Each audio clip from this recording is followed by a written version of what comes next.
What is going on YouTube? Examples here, coming at you with a brand new video. Today we are once again jumping into some ranked play, but today I'm going to try and use my Oil Rogue deck rather than my Zoo deck, even though my Zoo deck is actually a little bit different to the deck you saw yesterday.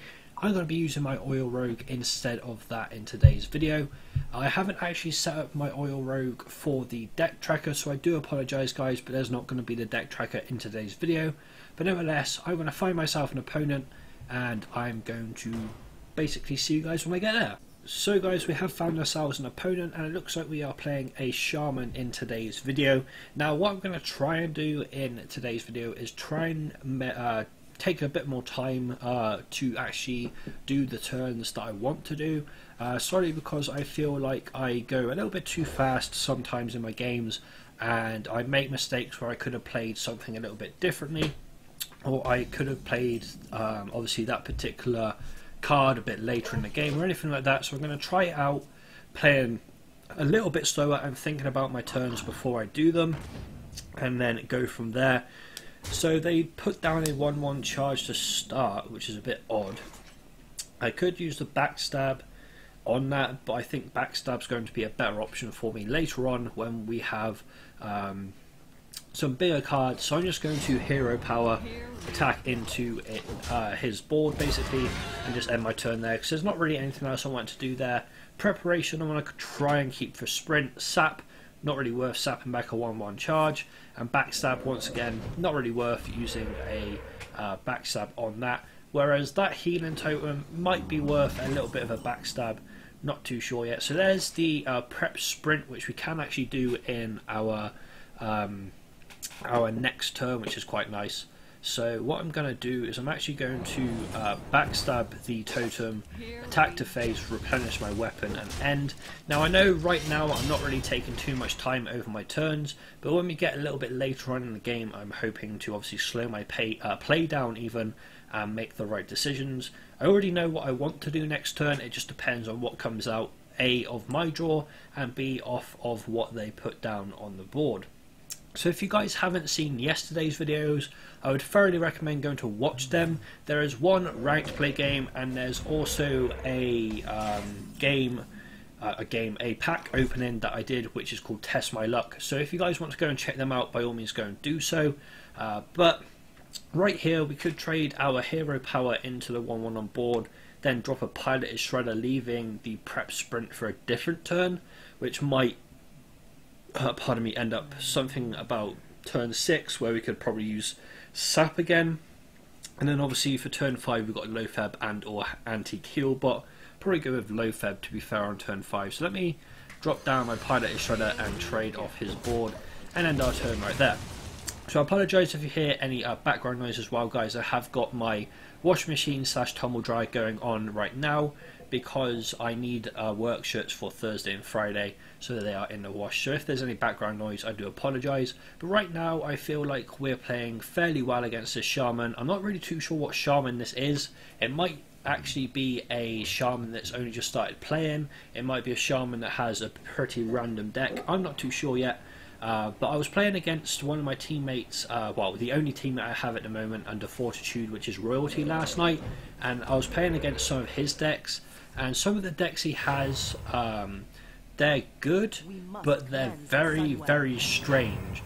And by strange, I mean there's just random ass cards here, there, and everywhere, and it's just odd to me that he plays those particular cards in his deck. So right now I'm thinking of going Lofeb, but I want to have a little bit more of a think about it, because we could go prep Tinkers, but I don't think that's a good play right now. So I think Lofeb or anti-kill bot doesn't really get the value right now, I don't think. We could go Lofeb onto the board and then attack to face, and then he has to trade into obviously the piloted shredder with his 3-2, and then he's only got 1 damage on the board. I think that's what we're going to go with. I think Lofeb's the best choice, because obviously heal bot right now I don't have 8 health to restore. Preparation I'd only use for sprint, so we're going to go with the Lofeb, attack to face with the shredder and just end our turn there, because I feel like that's the best play that we could have done in that particular turn. plus it gives us 9-10 damage on board if he doesn't clear all of our minions. Can't remember what cards a shaman uses to clear board. I think lightning strike's one of them, which is 3 to 6 damage, so that could potentially clear our board, but that's the only card I can actually think of. And to be fair, it won't actually clear our board because we still have the Pirate Shredder, plus it's going to cost a little bit extra to use that particular card because of Low-Feb, because obviously Low-Feb ends up making sure that their cards on the board, or on the board in their hand, and they end up being a lot higher cost. And the drop that we get is actually fairly good for this deck because it allows us to get a little bit more of a draw sense to our particular turn. So what we're going to do here is we're going to end up prepping, we're going to sprint just to see what the sprint gives us. So Eviscerate's quite nice, Sap, Fan of Knives, and also the Urban Ring Farseer. So the Eviscerate, we could get rid of the 0-3 Flame Tongue on the board.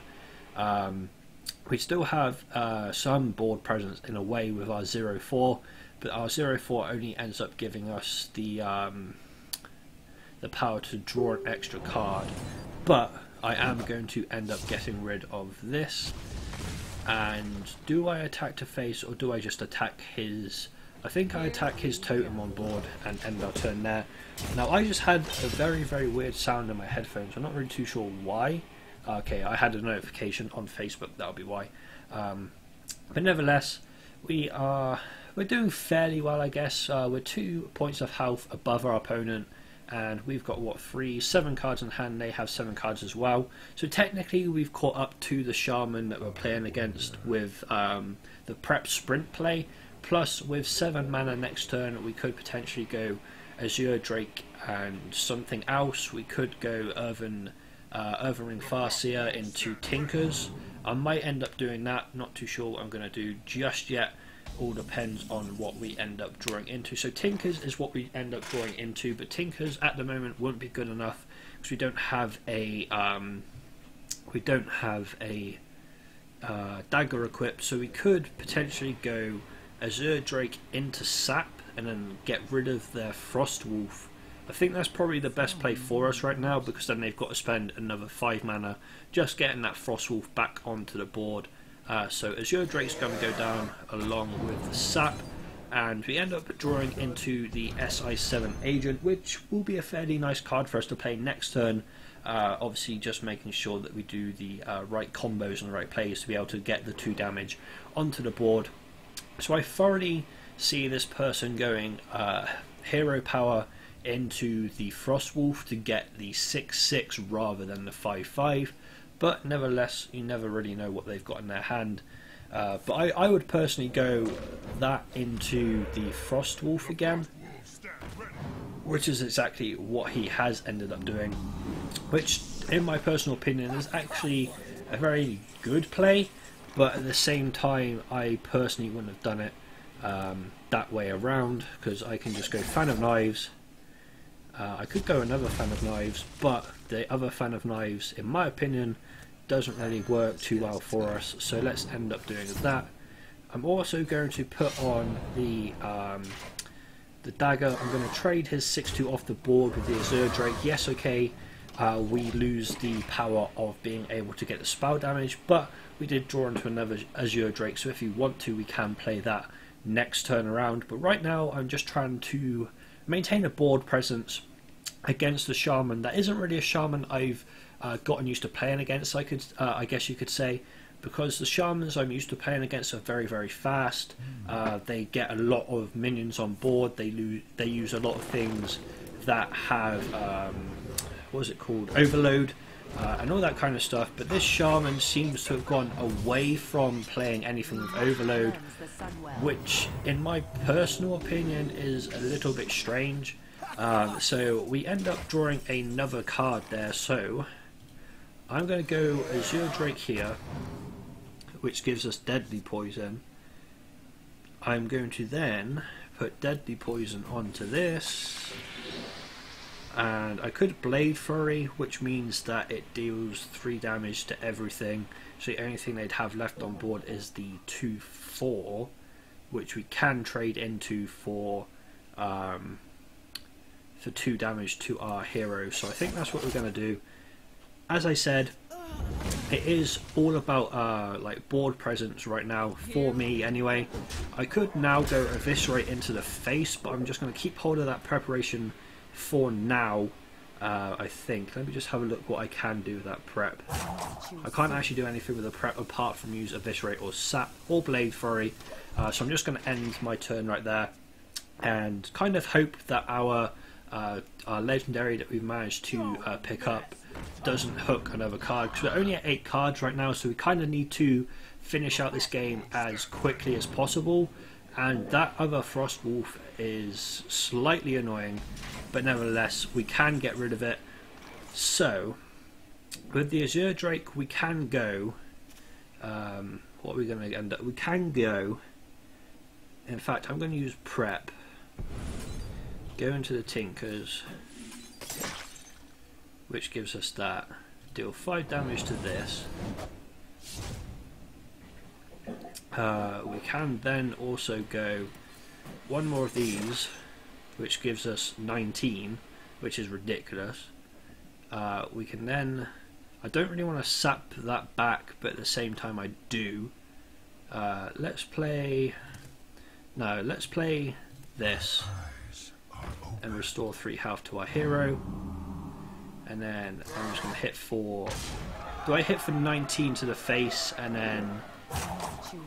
Just hit 19 for the face, because that way he has to clear off my board in order to win. Plus I've still got Blade Fury, which I think hits the face. It does hit the face. And I've also got Sap, I've got Anti-Heal Bot. I've got basically answers to hopefully anything he can throw at me right now. We're at 28 health, he's at 3.